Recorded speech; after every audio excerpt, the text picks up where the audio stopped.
Olá, esse é o Integrativa Fisiológica, o podcast que tem o intuito de juntar a fisiologia cardiovascular aos outros sistemas corporais. Esse programa está ligado ao Departamento de Ciências Fisiológicas do Instituto de Ciências Biológicas da Universidade Federal do Amazonas. Eu sou o professor Guilherme Areias, docente do Laboratório de Fisiologia Humana, e com auxílio dos discentes da nossa instituição, iremos trazer programas de forma mensal para vocês. O podcast tem como principal interesse levar informações referentes à fisiologia cardiovascular, com novidades sobre pesquisa em fisiologia, fisiologia do exercício e reabilitação cardiovascular, além de divulgação científica em geral. Estaremos também envolvidos nas atividades de pesquisa e extensão dos departamentos a qual a fisiologia faz parte. Temos o intuito de entrevistar professores e pesquisadores da nossa instituição e de outras instituições do Brasil e do exterior. Este podcast é apoiado pela Proeste e está ligado aos programas de extensão da nossa universidade.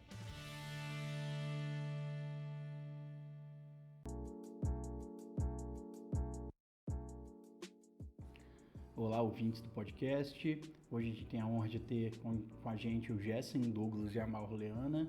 O Jessen ele possui graduação em enfermagem pela Universidade Federal de Rondônia, é mestre em saúde pública pela Fundação Oswaldo Cruz e atualmente é doutorando em epidemiologia pela Universidade Federal de Pelotas. Ele atua como pesquisador da Fundação Oswaldo Cruz e colabora em projetos sobre mudanças climáticas na Amazônia e sua relação com aspectos socioambientais e de saúde junto à Universidade de Lancaster, no Reino Unido.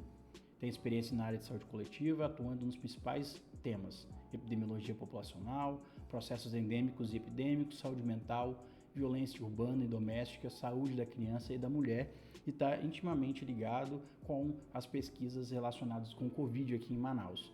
Muito obrigado, Jessen, por ter aceitado. Bom dia, Guilherme. Mais uma vez agradecer aí ao convite, né, da equipe, do time, e me colocar à disposição para o que for possível tentar auxiliar. Bom, Jessen, nós que agradecemos. Bom, a primeira pergunta está relacionada com o momento atual. Você, como estudioso de populações, como é ver a história da sua área de pesquisa passando na sua frente?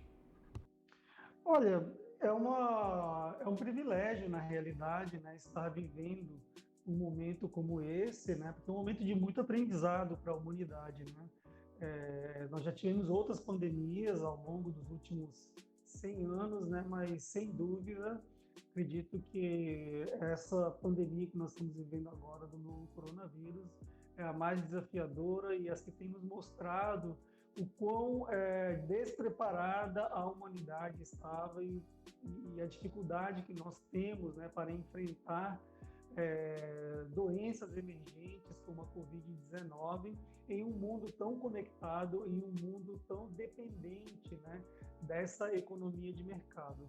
Então é realmente um momento especial para todos nós, né, e a nossa esperança é que saiamos, né, desse momento delicado, desse momento desafiador que é o da pandemia de Covid-19. Excelente resposta. Bom, vou pedir agora para o Léo fazer a próxima pergunta. Léo, pode fazer a próxima pergunta. Olá. Estudar as pandemias antigas, como os da peste negra e o da gripe suína, era para ter ensinado muito a nossa sociedade. Você acredita que a dificuldade de controlar uma pandemia tem uma relação direta com a falta de conhecimento? Olha, na realidade, depende da pandemia, né? As pandemias, elas são muitas vezes causadas por agentes infecciosos, né, conhecidos, né? E outras vezes, como é o caso específico agora da pandemia de Covid-19, por uma doença emergente, né? E que, sem nenhuma dúvida, Rafael, o aprendizado que nós trazemos, né, de outras pandemias, inclusive de 500, 600, 800, 1000 anos atrás, ele deveria ter sido incorporado, né, às nossas estratégias para o enfrentamento dessas novas doenças emergentes com potencial avassalador, né? A pandemia de Covid-19, sem nenhuma dúvida, é a mais grave de todas as pandemias, né, nos últimos 100 anos, né, e talvez um dos maiores desafios da humanidade nos últimos 50, 70 anos. Né? Então, infelizmente, coisas básicas, né, recursos básicos, estratégias básicas como distanciamento físico, uso de máscara, aglomerações, né, não têm sido suficientemente incorporados, né, por inúmeros motivos, né? Mas, infelizmente, nesse momento que nós vivemos de enorme disseminação viral no planeta, né, e de dificuldades, né, de encontrarmos uma medicação específica para a Covid-19, dificuldade de colocarmos uma vacina no mercado, né, para efetivamente proteger a população. Essas medidas, né, que são chamadas como medidas não farmacológicas, mais uma vez repito, né, que são conhecidas há anos, há centenas, às vezes milhares de anos, né, elas têm sido pobremente utilizadas, sobretudo em países que têm pouca experiência com doenças infecciosas, né, que são transmitidas pela via aérea, né, em escala epidêmica, né, como as gripes causadas por influenza, etc. Né? Então, esse cenário é muito desfavorável para nós aqui na América do Sul, de uma forma geral, mas ele não é tão desfavorável nem tão desafiador para populações que estão situadas na Ásia, por exemplo, né, que têm um pouco mais de experiência e incorporaram mais os conhecimentos acumulados ao longo dos últimos anos em relação a essas epidemias de transmissão respiratória. Muito obrigado, Jessen, pela resposta. Agora eu vou pedir para o Mesaque fazer a próxima pergunta. Mesaque, pode fazer a sua pergunta. A primeira onda foi um caos aqui em Manaus pela falta da aceitação dos estudos da Fiocruz e da Imperial College e da Faculdade Johns Hopkins. Como instituições sérias, são facilmente desacreditadas pelas autoridades e pelo pessoal da mídia. E por que você acha que isso pode acontecer? Olha, eu acho que a questão da primeira onda, ela foi uma primeira onda bastante dura para todos, né? Inclusive para a região de Wuhan, na China, né? Que foi uma das regiões que melhor lidou com o controle da epidemia no planeta, né? Mas ainda assim castigou bastante, né? Aquela região, adoeceu muita gente, matou muita gente, mas infelizmente o que nós não conseguimos, né? Aprender, né, em países como o Brasil, em países como a Argentina, como o México, principalmente aqui na América Latina, foi extrair os principais aprendizados, né, novamente, né, do que nós já havíamos acumulado ao longo da história das pandemias, né, e principalmente o acúmulo de conhecimento curto que nós tínhamos, é verdade, mas nós já tínhamos algum conhecimento, né, sobre as medidas não farmacológicas para evitar a disseminação do novo coronavírus, que vinham da China, né, que começavam a chegar de algumas regiões da Europa, né, então, se nós olharmos temporalmente a evolução da pandemia, né, ela se inicia na Ásia, né, e o Brasil começa a ter os primeiros casos, os primeiros sinais, né, de colapso dos seus sistemas de saúde, né, a partir do mês de março e abril. E Manaus se encaixa exatamente nesse momento, né? A questão toda é que, infelizmente, Manaus ela já entra numa desvantagem grande em relação às outras grandes capitais, né, que tem grandes contingentes populacionais, né, como Belém, Fortaleza no Nordeste, São Paulo no Sudeste, Rio de Janeiro e Belo Horizonte, que é a questão da precária e desigual estrutura de assistência médico-hospitalar, né, e principalmente da praticamente inexistente estrutura de vigilância epidemiológica, ou seja, todos aqueles recursos que você poderia utilizar no início da epidemia para conter a disseminação viral, eles estavam faltando não apenas na parte de prevenção, que seria a parte de vigilância epidemiológica, investigação de casos, surtos, comunicantes e outros recursos da atenção básica, como também da atenção médico-hospitalar, né? Então, vocês devem lembrar que no início da epidemia, o Manaus era uma cidade que tinha incrivelmente menos de 90 leitos de UTI para uma população de aproximadamente 4 milhões de habitantes no estado do Amazonas, né? Então, você começa a ter um número grande de pessoas se infectando em março, né? Demandando internação já no início de abril, e nós enfrentamos esse grande colapso aí, né?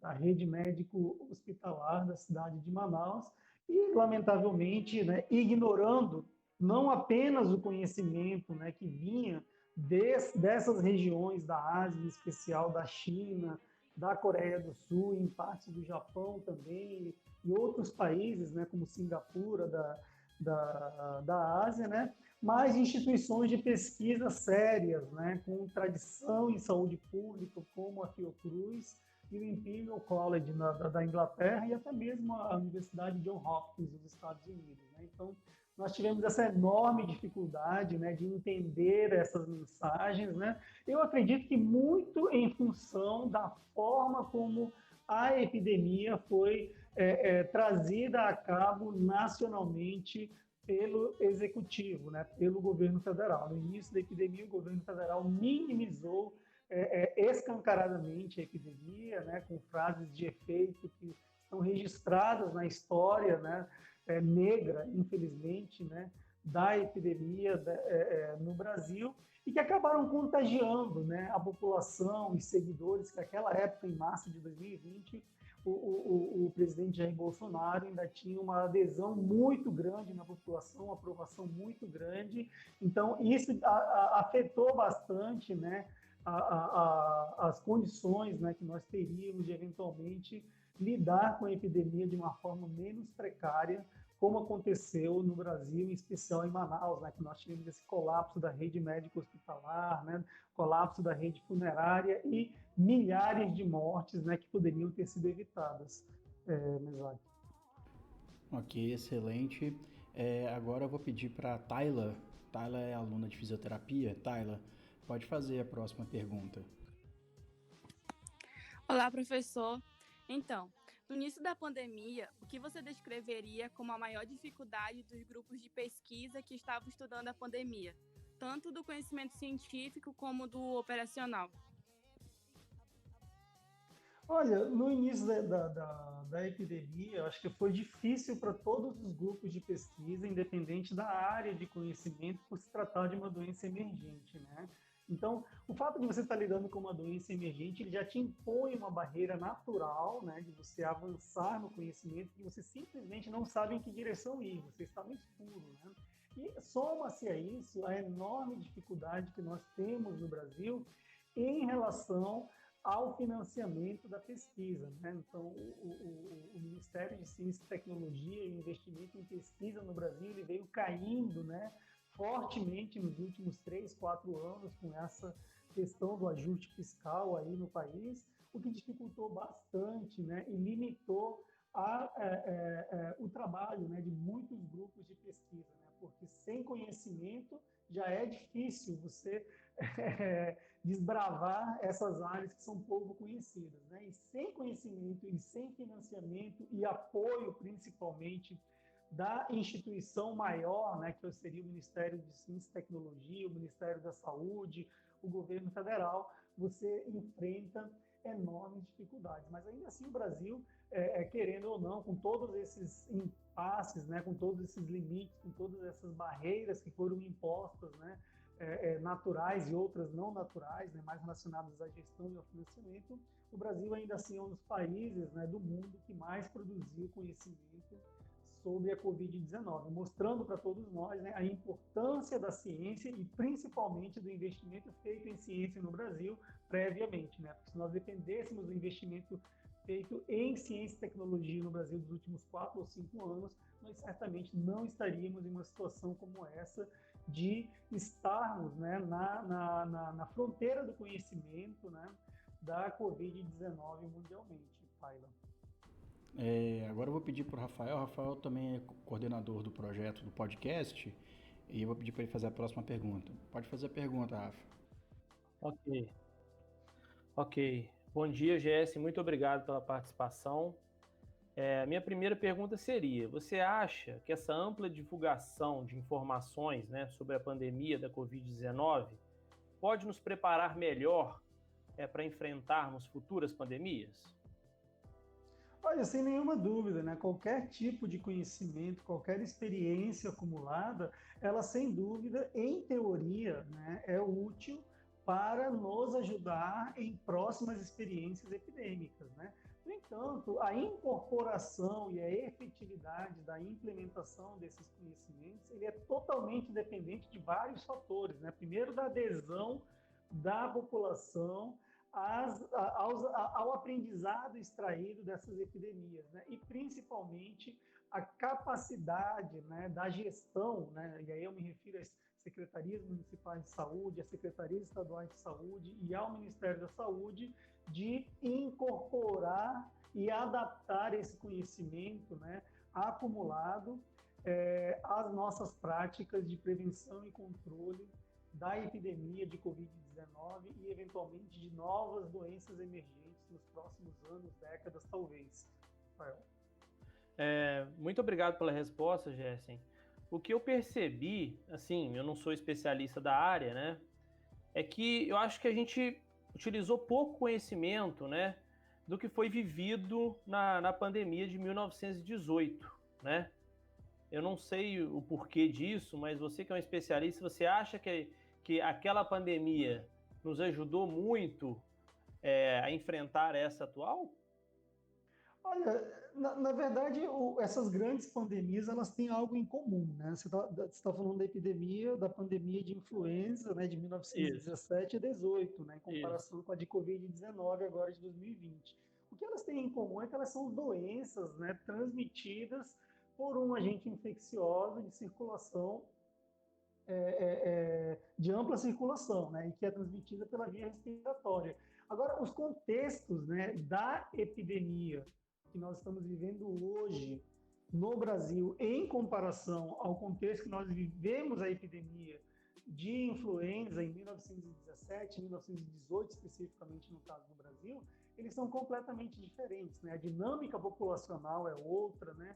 As conexões, né, entre as cidades, entre os países, entre os continentes, são completamente diferentes, né? Os ambientes de convívio, né? A densidade populacional é completamente diferente. Então, infelizmente, nós temos comparações que são proveitosas entre uma epidemia e outras que, mesmo que queiramos incorporá-las, elas não nos ajudam muito em função das drásticas mudanças que nós observamos nas populações dessas regiões, né? Com esse recorte temporal do século XX e agora do século XXI, mas de toda forma, nós tínhamos com certeza alguns aprendizados a serem extraídos dessa experiência mais recente, né? Eu iria até além, né, da experiência que nós tivemos anteriores, né, à epidemia de influenza do início do século XX, né? Então, não é nenhuma novidade, né, de que higienizar as mãos, evitar o contato, né, físico próximo,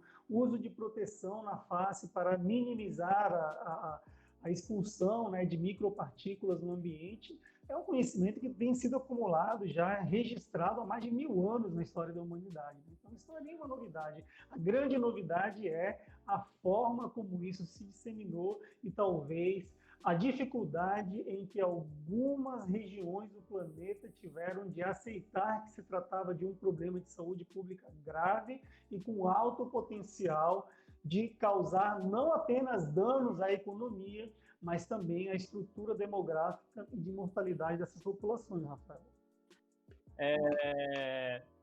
Qual que é a sua opinião, Gessen, sobre o cenário atual da pandemia Covid-19 no Brasil, né?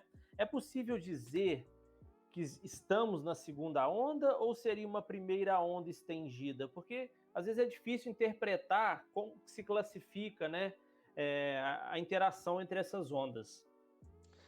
Olha, Rafael, essa sua pergunta é uma pergunta muito oportuna e, ao mesmo tempo, carregada de muita polêmica, né?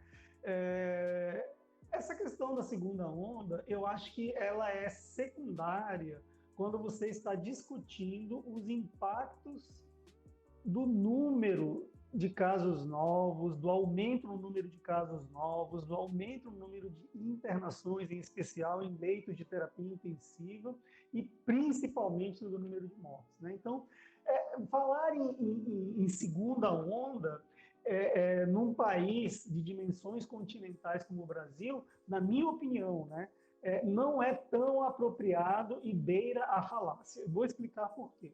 Supondo que o Brasil, que nós temos um critério claro, e nós não temos, eu estou apenas propondo um exercício reflexivo, né? Supondo que nós estamos na segunda onda, digamos que alguém disse, bom, o Brasil está na segunda onda, agora no início de dezembro, a segunda onda de contágio por Covid-19 no início de dezembro. Então, o que significa isso, por exemplo, para aproximadamente 5.800 municípios? Rigorosamente nada, né? Porque a dinâmica da epidemia em São Paulo, por exemplo, ela é completamente diferente da dinâmica da mesma epidemia em um município menor, em um município de até 80 mil habitantes, no próprio estado de São Paulo, que vai ser completamente diferente da dinâmica da epidemia do interior de Minas, do interior do Amazonas, do interior de Roraima, do interior do Ceará e por aí vai. Então, eu acho muito complicado nós usarmos esse termo, segunda onda, quando a tua unidade de análise é uma escala territorial muito grande, né? Porque, no fim das contas,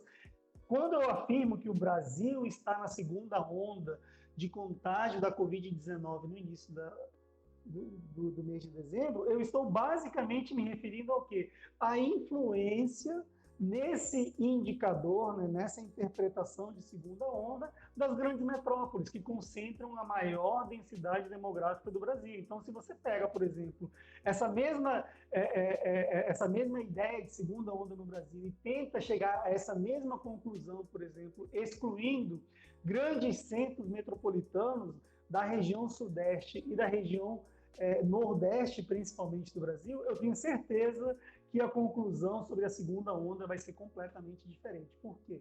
O que você conclui nesse nível de agregação populacional e de tamanha extensão territorial que é a Unidade de Análise Brasil, você está basicamente levando em conta o grande peso, né, o grande efeito que tem a participação de grandes metrópoles, de grandes cidades nessa questão da segunda onda. Agora, você dizer que nós estamos tendo situações pontuais da segunda onda de contágio de Covid-19 em determinadas cidades do Brasil, aí sim eu concordo, né? Nós temos situações claramente relacionadas à segunda onda de contágio por Covid-19 em cidades como Manaus, que inclusive parece, né, dar sinais de que já está saindo da segunda onda, né? Há indício de segunda onda em outras capitais, como Amapá, como Rio Branco, né? Vitória no Espírito Santo, São Luís, Belo Horizonte, Campo Grande, né?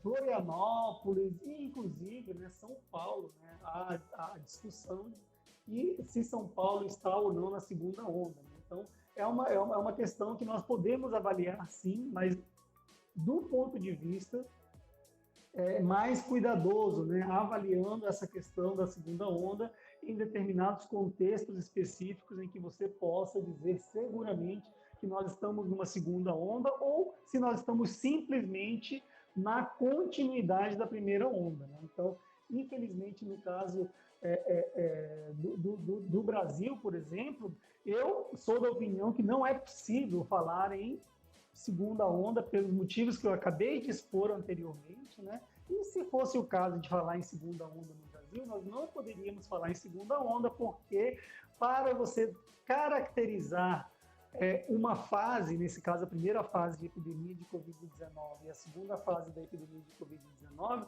você precisa ter estruturas, né, de indicadores epidemiológicos que te mostrem um crescimento claro na primeira fase, uma queda sustentada ao longo de várias semanas a níveis significativamente menores do que o observado no pico da epidemia e uma retomada após um período que seja de 2, 3 semanas de estabilização dessas taxas para que você possa caracterizar a segunda onda de Covid-19. No Brasil não aconteceu isso. O que nós tivemos no Brasil foi um período enorme, né, de aproximadamente 3 meses seguidos, contendo 1.000 mortes diárias em média no Brasil, né? Que teve uma redução lenta, né? A partir do mês de agosto, principalmente, mas que agora começa a ter uma retomada, tanto no número de casos novos, como no número de mortes por Covid-19. Portanto, se eu quisesse falar em segunda onda, em escala nacional no Brasil, não seria possível falar em segunda onda, e sim num recrudescimento, numa retomada da incidência e da mortalidade por Covid-19 no Brasil, o que nos mostra de forma reiterada, de forma contundente, né, de que, infelizmente, diferente do que nós observamos em diferentes regiões da Europa, em diferentes regiões da Ásia, o Brasil, em momento algum, conseguiu reduzir criticamente a incidência de casos novos e de mortalidade, para que você pudesse falar que nós saímos de uma fase e entramos na segunda onda. Nós saímos da primeira onda e estamos na segunda onda. Infelizmente, nós seguimos mergulhados na primeira onda no Brasil, o que nos mostra de forma incontestável a enorme dificuldade que o Brasil está tendo de controlar a epidemia, tal qual observamos nos Estados Unidos também, Rafael. Perfeito, Jéssica. Foi muito esclarecedor. Pode passar a próxima pergunta, Guilherme. Obrigado. Eu que agradeço, Rafael. Foram excelentes perguntas. Bom, a próxima pergunta, Jessen, existe algum indício de que a região amazônica responde diferente ao coronavírus por ser uma região endêmica? Olha, na realidade, a epidemia ela castigou de forma mais violenta, sem nenhuma dúvida, a região norte e principalmente a região nordeste do Brasil, né? E não há nenhum tipo de indicativo, né, de que essa ocorrência mais dura, né, essa ocorrência mais pesada, né, da epidemia de Covid-19 na região amazônica seja por alguma questão ligada a um componente ambiental, a um componente imunológico específico da população, nada disso, né? A questão toda é que nós sabemos o de sempre, né, de que, infelizmente, em regiões onde há muita desigualdade, né, onde você tem mais pessoas, né, dependendo do trabalho informal, por exemplo, ou do trabalho fora de casa, né, você vai ter uma probabilidade maior de disseminação viral e, nesse tipo de situação, como você tem uma retaguarda, né, tanto na atenção básica como na atenção médico-hospitalar deficitária na região norte e na região nordeste, fica a impressão de que tem algum fator não conhecido, né, que vulnerabiliza ainda mais, né, a região amazônica a essa grave situação que está sendo experimentada, né? O governo do estado do Amazonas, inclusive, reiteradamente tentou fazer algumas ilações, assim, nenhuma base científica, né, de que parte dos aumentos, né, mais recentes dos casos novos, das internações e das mortes por Covid-19 no Amazonas, em especial em Manaus, se dava em função de questões climáticas e da sazonalidade, né? Na realidade, isso não tem nenhum amparo científico, não tem nenhum suporte, né, da literatura a esse respeito, né? Até porque eles usam essa justificativa como se fosse algo que aumentasse violentamente o número de casos novos, né, de Covid-19, de internações e de mortes, né? Quando, na verdade, quando nós falamos em efeito sazonal, nós estamos basicamente nos referindo a um comportamento além do esperado de determinada doença, de determinado padrão de adoecimento e morte, que vai ter um pico, né? E que no Brasil, especialmente na região amazônica, esse pico sazonal, né, das doenças respiratórias, ele acontece normalmente de março a abril, né? Portanto, muito longe das ilações feitas, né, pelo governo do estado do Amazonas, lá em outubro, né, tentando justificar esse aumento, né, descontrolado pela segunda vez, né, da transmissão de Covid-19 na cidade de Manaus. Então, infelizmente, eu acredito que o principal determinante, né, que colocou a região norte, a região amazônica em desvantagem em relação aos indicadores de adoecimento e morte, sem nenhuma dúvida, foi a precária estrutura médico-hospitalar, em especial da atenção básica, e, sem dúvida nenhuma, as enormes desigualdades que existem nessas grandes cidades, principalmente como Manaus e Belém. Muito obrigado, Jessen, pela resposta. Agora quem vai fazer a próxima pergunta é o Gabriel. O Gabriel também é aluno do curso de fisioterapia. Gabriel, pode fazer a próxima pergunta. Bom, olá, Jessen. No Brasil, estamos observando um aumento expressivo no número de casos de Covid-19 neste último trimestre. Contudo, a mortalidade não acompanha esse crescimento exponencial dos casos. Eu gostaria de saber quais seriam as possíveis explicações para isso. Olha, Gabriel, essa é uma pergunta bem interessante, né, e que nos remete a uma reflexão novamente relacionada ao conhecimento inicial que nós tínhamos da epidemia e as condições de infraestrutura médico-hospitalar existente em cada uma das milhares de cidades existentes no Brasil. Então, é natural que você, numa primeira fase da epidemia, quando você não tem a menor ideia de como gerenciar um caso de síndrome respiratória aguda grave, por exemplo, seja ambulatorialmente ou dentro de hospital, a tua taxa de fatalidade, né, ela seja maior do que numa fase posterior, né, 6 meses, 7 meses, 9 meses depois do início da epidemia, como é o caso do que nós estamos vivendo nesse momento no Brasil, né? Então, é esperado sim, isso não acontece só aqui no Brasil, isso acontece em outros países, isso aconteceu em outras epidemias e é esperado que você tenha uma menor letalidade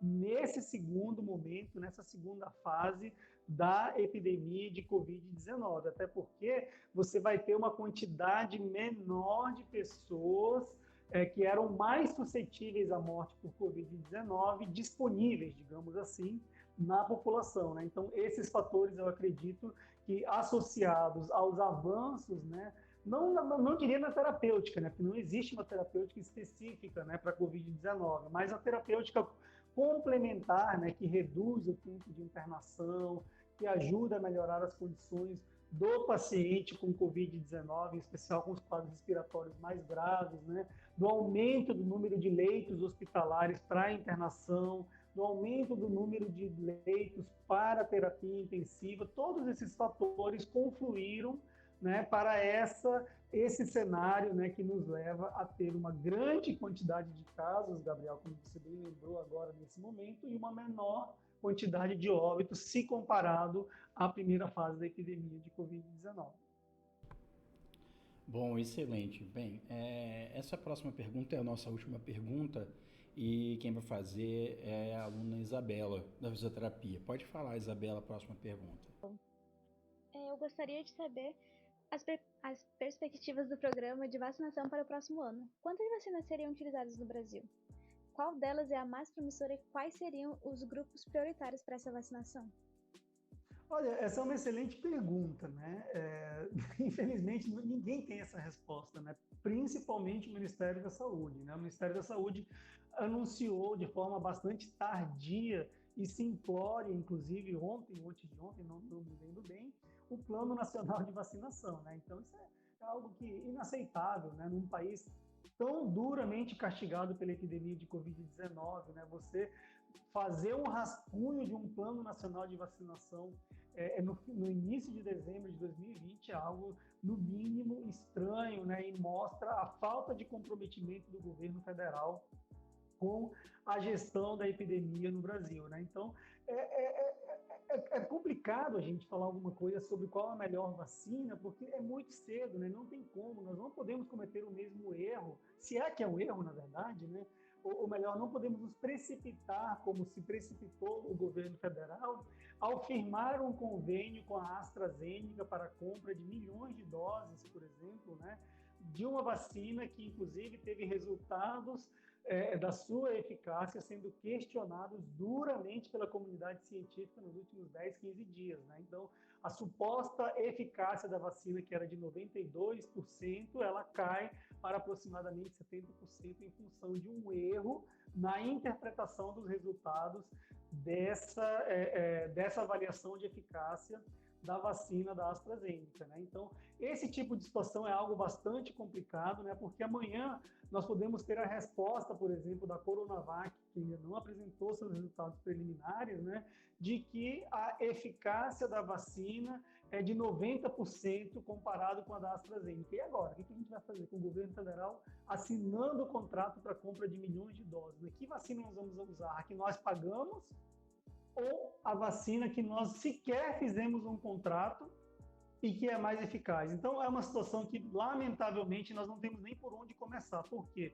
Porque quem deveria estar conduzindo essa discussão de forma aberta e não preferencial, não ideológica, né, deveria ser o governo federal. E o governo federal, infelizmente, ele está numa guerra política, né, com o governador do estado de São Paulo, né, com outras vacinas, né, como a vacina do Instituto Gamaleya, né, a Sputnik, né, que é feita, inclusive, a partir de uma tecnologia, né, de uma plataforma tecnológica conhecida pela ciência, que nos ajudou a fazer a primeira vacina eficaz contra o ebola, por exemplo, né, a partir do adenovírus humano, e já mostrou resultados favoráveis, né, de aproximadamente 22% de eficácia, né, na fase 3 dos ensaios clínicos e podendo ser conservadas em temperatura entre 2 e 8 graus Celsius, que atende à estrutura que nós temos para a rede de frio de vacinação no Brasil, né? Então, há uma enorme quantidade de elementos que nós poderíamos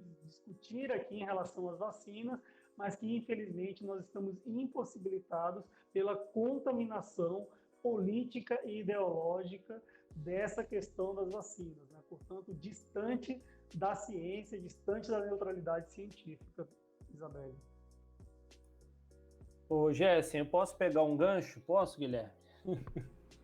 Pode sim, pode sim, pode fazer. Está muito interessante esse assunto, Gessen. Eu concordo com você que a temperatura realmente vai ser um limitante, né? No Brasil, país desse tamanho, né, com todas as dificuldades que nós temos logísticas, né, é impossível você ter freezer menos 80 para fazer, né, a distribuição de vacina para o Brasil inteiro. Então, eu acho que essas vacinas que precisam ser conservadas em temperaturas muito baixas, elas não serão utilizadas maciçamente no Brasil. Eu não sei o que você acha. E devido ao tamanho da população também, provavelmente nós vamos utilizar mais de 1, 2 vacinas, né? Porque um só laboratório não vai ter condição de fabricar em tempo hábil essa quantidade toda de vacina para atender, né, o público. Com certeza é um grande desafio essa questão da operacionalização, né, da distribuição dessas vacinas, né, e sem dúvida o governo federal já sinalizou, inclusive, né, que vai dar preferência às vacinas que atendam o que existe de estrutura para a rede de frios nacional, né, que seriam as vacinas com possibilidade de conservação entre 2 e 8 graus Celsius, né? Isso quer dizer que nós vamos descartar as vacinas baseadas em RNA viral, por exemplo, né? Como as vacinas da Moderna e principalmente da Pfizer e BioNTech, né? Que já foi aprovada, inclusive, pela Anvisa, digamos assim, da Inglaterra, né? Então, é muito difícil a gente ficar pensando nessas coisas nesse momento e se fechar em uma única vacina, né? Então, é mais uma razão, é mais um motivo para que o Ministério da Saúde, o governo federal, esteja aberto para o diálogo com diferentes fabricantes, com diferentes países, independente da posição ideológica que está por trás disso, né? E a coisa não é tão simples assim, envolve custos financeiros também, né? O fato de nós termos a vacina da Pfizer e da BioNTech, por exemplo, com 95% de eficácia e já disponível, né, para alguns países, como é o caso dos Estados Unidos, Inglaterra e Alemanha, não significa que ela seja viável para a gente, não apenas pela questão da nossa rede de frios, né, que não tem capacidade para conservar vacinas a menos 70 graus Celsius, mas principalmente ao preço, né? Porque o preço dessa vacina é muito maior, né, do que o preço dessa vacina de Oxford, né, da AstraZeneca e da Sputnik, por exemplo, que é baseada na plataforma de adenovírus, né? Uma baseada em adenovírus humano e outra em adenovírus de chimpanzé. Com certeza, Gessen. A última minha agora, a questão dos grupos prioritários, que está nessa mesma pergunta. Não sei se você viu a portaria do governo federal, acho que é de ontem ou de hoje, tornando obrigatório a volta das aulas presenciais em instituições federais, né? E nós temos como grupos prioritários, no caso os professores, né, numa quarta escala. Gostaria de saber o que você acha disso.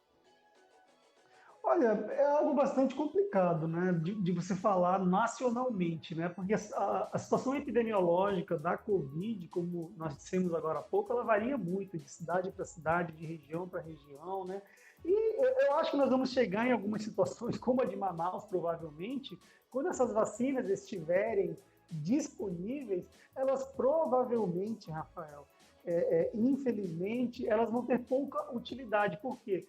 Você vai ter uma grande quantidade. Hoje nós estimamos, né, que aproximadamente 43% da população da cidade de Manaus já tenha sido exposta ao novo coronavírus, né? Portanto, daqui a uns 5, 6 meses é muito provável, né, de que esse número aumente, né, e se aproxime do limiar epidêmico, né, para a Covid-19, que tem sido modelada aí em aproximadamente 60%. Então, objetivamente falando, imaginando a situação de Manaus daqui a 5, 6 meses, não vai fazer muita diferença ter vacina ou não, porque se você vacinando ou não, o vírus ele já vai ter perdido a capacidade de circulação viral. Isso significa que você vai jogar fora a vacina, de que você não vai usar negativo. Claro que não, nós sempre vamos precisar da vacina, temos que evitar casos novos e principalmente mortes. Agora, você autorizar o retorno presencial de um grande quantitativo de funcionários públicos federais, né,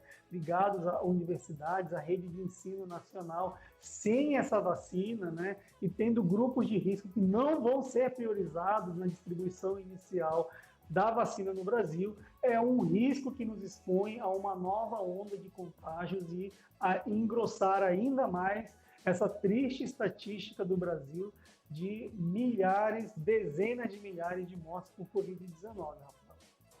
Muito obrigado, Jess, pelos esclarecimentos.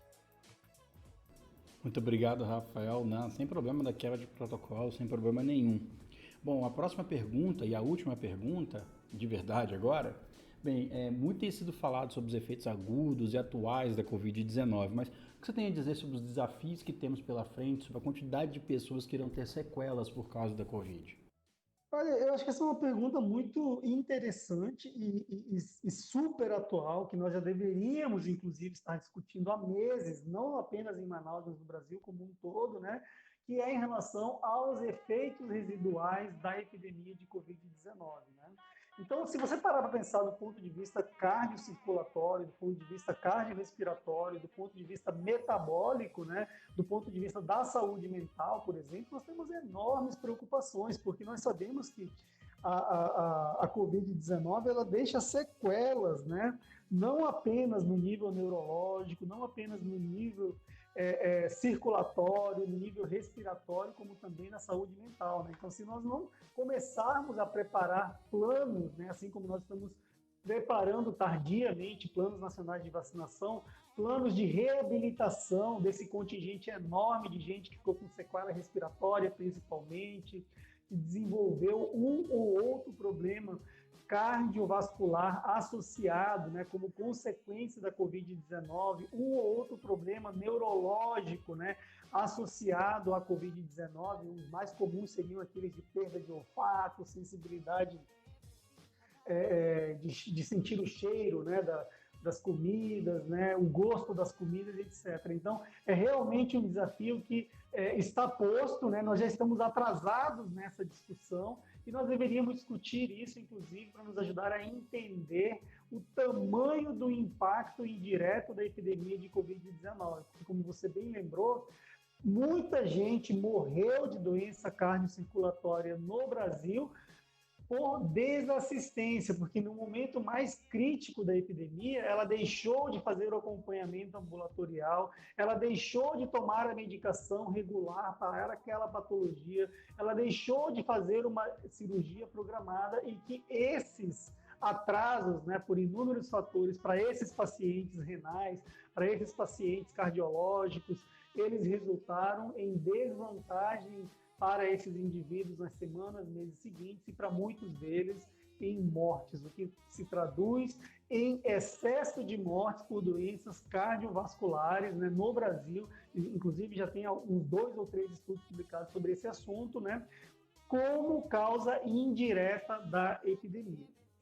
Bom, Jéssica, muito obrigado mesmo por ter aceito o convite para participar do nosso podcast. A gente queria que você deixasse alguma palavra, pode ser uma palavra otimista, realista, pessimista, né, para o nosso público. Novamente, muito obrigado e que a gente consiga passar por essa de forma mais tranquila daqui para frente.